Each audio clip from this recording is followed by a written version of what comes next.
इसलिए कथा श्रवण करने से मनुष्य बहुत सारी मलिनता से मुक्त हो जाता है। 3 घंटे की कथा सबको याद नहीं रहती, लेकिन बहुत सारी बातें ऐसी होती है जो हृदय को स्पर्श हो जाती है, वो बात याद भी रह जाती है। सब कुछ याद नहीं रहता, किसी को भी नहीं रहता, लेकिन कथा जो श्रवण करने उनके लिए कहा कृतार्थम कृतार्थम, वो कृतार्थ है, वो धन्य है। शिव महापुराण ग्रंथ की विशेषता यह है कि इसमें कोई जाति ज्ञाति वर्ण भेद, कोई ऊंच कोई नीच, कोई ज्ञानी कोई अज्ञानी, ऐसी कोई बात नहीं। इस शिव जी की कथा में सभी जीव का स्वीकार है, और हम सब शिव जी के परिवार को जानते हैं। भगवान शिव जी के साथ सभी जीव रहते हैं। वहां पशु भी है, पक्षी भी है, जलचर नभचर भूचर सब कोई है। महादेव का थोड़ा चरित्र देखे तो हम सबको मिलता है कि भगवान शिव जी के साथ सब कोई है। वहां कोई अलगावाद नहीं है, जहां कोई ऊंचा कोई नीचा नहीं है, जहां देव भी है, दूत भी है और भूत भी है। वहां पावन भी है, वहां अपावन भी है। ये शिव जी की एक दिव्य दृष्टि है। भगवान शिव जी ने सबका स्वीकार किया है और सबका सम्मान भी किया है। इसलिए महादेव के पास सबसे बड़ी कोई सीख मिलती है, तो सबसे बड़ा संदेश है। भगवान शिव जी किसी का सबका आदर करते, कभी निरादर नहीं करते, कभी किसी का अनादर नहीं करते। ये महादेव की महिमा है। इसलिए हम सब आज कृतार्थ हैं, क्योंकि भगवान महादेव के कथा का श्रवण करते हैं। धन्य धन्य कथा शंभो स्तवम धन्यो धन्य एवच यदा करणेन मात्रं शिवलोकम व्रजेन नरः। भगवान महादेव के कथा के शब्दों कान में पड़ने मात्र से मनुष्य महादेव के लोक के अधिकारी हैं। कितनी बात याद रही, किस बात का अनुसरण करेंगे, ये सब दूसरी बात है। कथा श्रवण करने मात्र, इसमें नहीं कहा अनुसरण करने के बाद शिवलोकम व्रजेन नरः। भगवान को कहना चाहे ना कि कथा श्रवण करके कुछ अनुसरण करोगे तो ही शिवलोक मिलेगा, ऐसा नहीं कहा। यदा करणेन मात्रेण शिवलोकम व्रजेन नरः।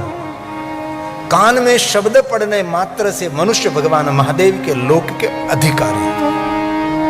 ये भगवान महादेव की कथा की विशेषता है। ये शंकर भगवान की कथा की एक श्रेष्ठ महिमा है। भगवान व्यास जी ने तो कथा श्रवण के लिए इतनी बड़ी बड़ी बात कही है, अकल्पनीय। और मैं सच कहूं तो महादेव तक पहुंचने का श्रेष्ठ कोई माध्यम है तो भगवान की कथा है। आपको कोई पूछे कि भगवान शिव तक पहुंचने के लिए हमको क्या करना चाहिए, तो उनके लिए एक श्रेष्ठ मार्ग है कथा। शिव प्राप्तिर भवेत कथा श्रवण प्रीति लालचा। बस भगवान महादेव की कथा सुनने में हमारा आदर होना चाहिए, श्रवण प्रीति। शंकर भगवान की कथा श्रवण करने में हमारा जितना आदर है, इतना शंकर जी निकट है। शिव प्राप्तिर भवेत, भगवान महादेव तक पहुंचने का श्रेष्ठ कोई माध्यम है तो ये भगवान की कथा है। इसलिए मैं ऐसा नहीं कह रहा कि 24 घंटे कथा श्रवण करते रहो। 3 घंटे ये 9 दिन के लिए है। बहुत कम समय में बहुत कुछ हम उपलब्ध करना चाहते हैं। इसलिए पुनः पुनः कथा में जितने भाई बहन वडील बुजुर्ग सभी मेहमान उपस्थित हैं, आप सबकी मैं भाग्य की सराहना करता हूँ। आप सबके पुण्य की मैं सराहना करता हूँ। तो शिव महापुराण ग्रंथ में स्पष्ट कहा है कि बहुत सारे जन्मों के पुण्य के फल स्वरूप ये भगवान महादेव की कथा श्रवण करने का अवसर मिलता है। और जो भगवान महादेव की कथा सुनते हैं, रासु यत पुण्यम अग्निष्टम शतेन च तत् पुण्यम लभते शंभु। कथा श्रवण मात्र एक कथा श्रवण करने मात्र से, कथा सुनने मात्र से तत् पुण्यम लभते। इतने बड़े बड़े यज्ञ का पुण्य ये कथा सुनने मात्र से। इनमें से हम सभी रासु यज्ञ करने के लिए हमारे पास कोई सामर्थ्य नहीं है। ये तो राजा महाराजा पहले इतने बड़े बड़े यज्ञ करते थे, ये सभी यज्ञ हम नहीं कर सकते। इसलिए सभी यज्ञों का पुण्य कथा श्रवण करने मात्र से कथा भवति यद गुरु है तीर्थ भूतम तदगे हम बसताम पापनाशनम। जहां भगवान महादेव की कथा गाते हैं तो कथा श्रवण करने वाले के सभी पाप वहां से जलकर भस्म हो जाते हैं। बसताम पापनाशनम, वहां से पाप चले जाते हैं। इसलिए आपको कोई पूछे कि 3 घंटे कथा श्रवण करते हैं तो क्या मिलेगा, तो उसको कह दीजिए अश्वमेघ सहस्त्राणी वाजपेयी शतानि च। बड़े बड़े यज्ञ का पुण्य कथा देती है। और जो कुछ मैं बोल रहा हूं सब कुछ शिव महापड़ ग्रंथ के सभी श्लोक हैं। ये श्रद्धा का विषय है, ये भक्ति का मार्ग है, प्रभु के प्रति प्रेम व्यक्त करने का ये श्रेष्ठ माध्यम है यह कथा। इसलिए जो कोई महादेव की कथा श्रवण करते हैं चतुर्वर्ग प्रदम सेवम चरितम देव दिवस महादेव से अपारम परमोदारम चतुर्वर्ग से साधनम। उसको धर्म अर्थ काम और मोक्ष मांगना नहीं पड़ता, भगवान को कहना नहीं पड़ता। ये भगवान शिव जी के चरित्र को श्रवण करने मात्र से आदर पूर्वक भगवान महादेव जी उसको धर्म देते हैं, धर्म अर्थ कामना की पूर्ति, और अंत में तो धीरे धीरे धीरे मोह का आश्रय और अंत में मुक्ति। इसलिए भगवान की कथा बहुत कुछ देती है। इसलिए बहुत सारे भगवान के भगवत प्रेमी कथा श्रवण करते हैं, कथा सुनते रहते हैं। ये पूजाओं की भी पूजा है, यात्राओं की भी यात्रा है, एक मन की यात्रा है। यहाँ से मैं जो कुछ बोल रहा हूँ वहाँ हमारा मन पहुँच रहा है। यहाँ बैठकर मैं सोमनाथ महादेव को याद करूँ तो आपका मन सोमनाथ पहुँच जाएगा। यहाँ से मैं द्वारका याद करूँ तो आपका मन द्वारका पहुँच जाएगा। और यहाँ से मैं याद करूँ रामेश्वर तो भगवान रामेश्वर आपका मन पहुँच जाएगा। और यहाँ से बहुत निकट भगवान मल्लिकार्जुन महादेव याद करो इसी समय, शैल पहाड़, कृष्णा नदी, ब्रह्मरम्बा देवी, भगवान मल्लिकार्जुन महादेव, उनके शिखर, उनकी सुविधा, उनकी भव्यता, उनकी दिव्यता, सब कुछ याद आने लगता है। इसीलिए कथा एक मन की श्रेष्ठ यात्रा है। तो हम सब ये सभी मन की यात्रा करेंगे, लेकिन इससे पहले शिव महापण भगवान को प्रणाम करेंगे। वंदे शिव पुराणं सर्वदाहं प्रसन्नधिः शिवः प्रसन्नतां यया दद्यात् स्वपदयोरति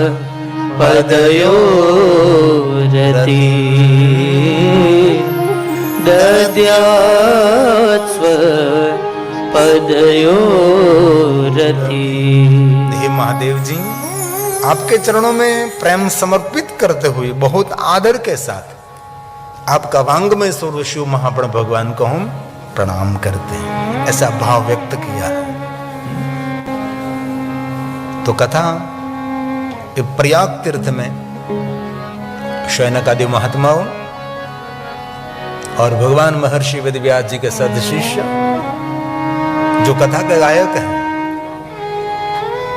जो शब्दों के पुजारी भी हैं, किसी को भी निरुत्तर कर सकते हैं, इसने सभी पुराणों को गिनाता है, सभी पुराण गाते रहते हैं।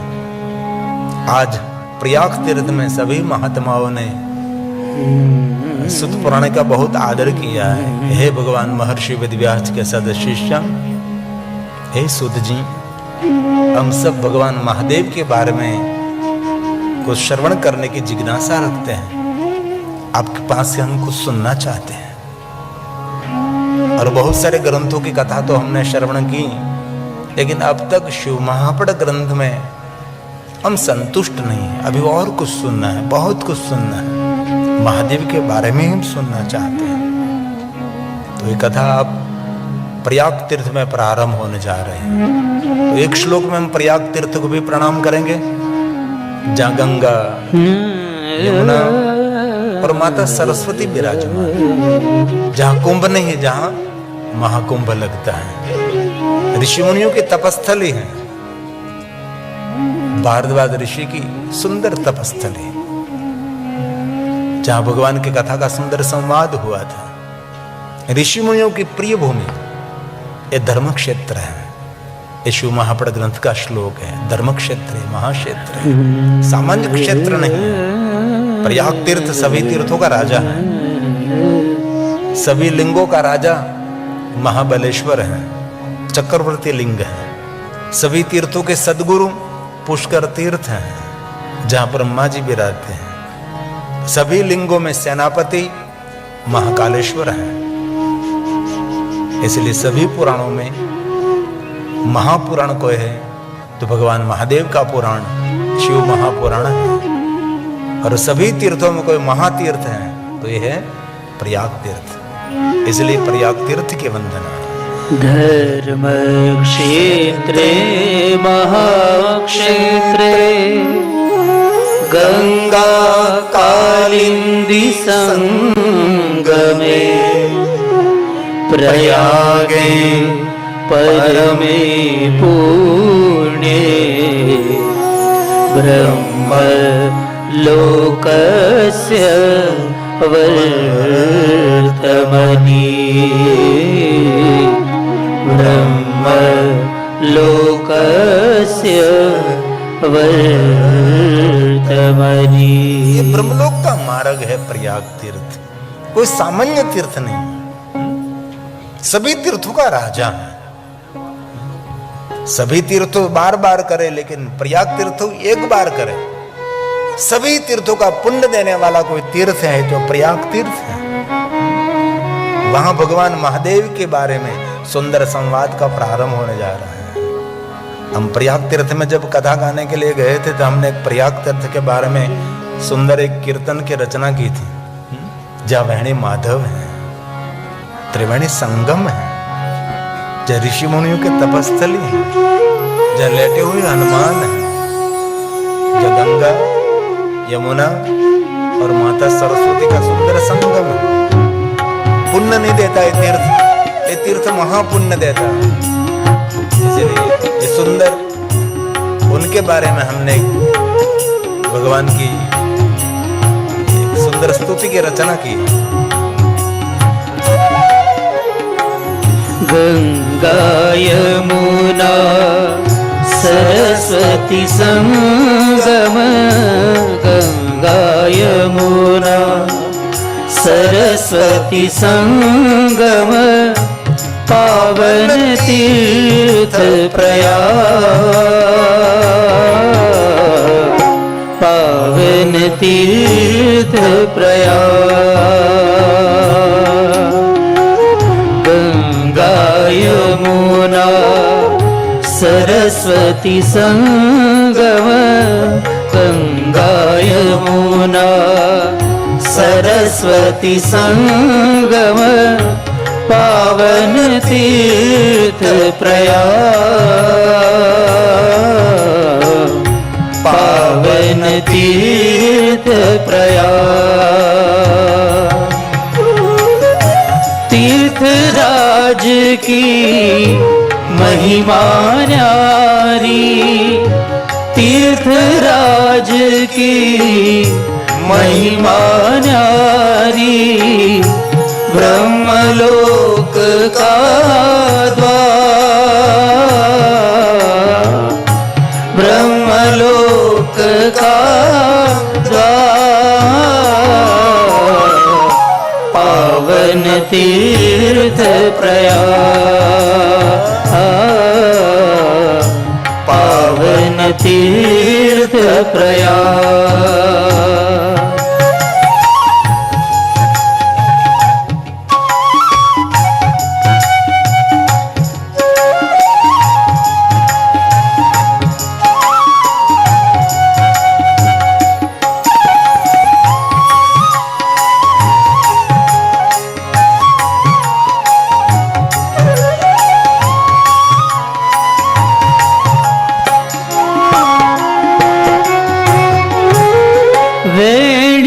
माधव सखा तुम्हारे लेटे हैं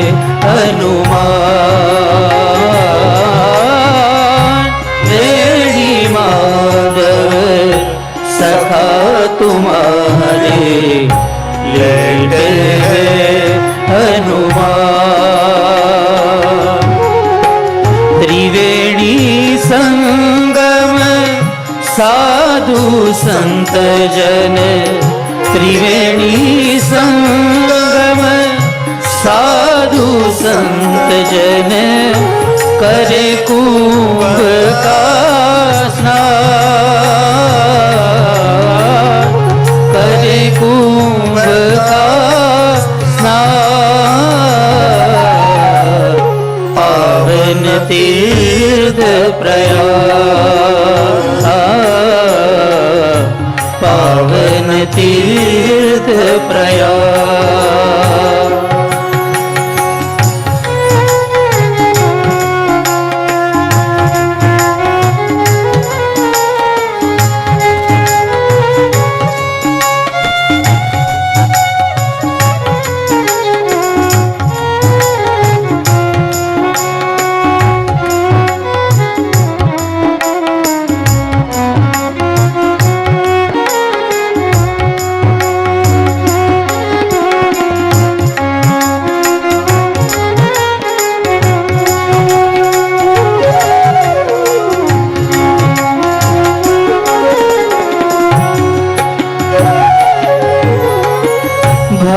भारद्वाज की तपोभूमि में राम पधारे द्वार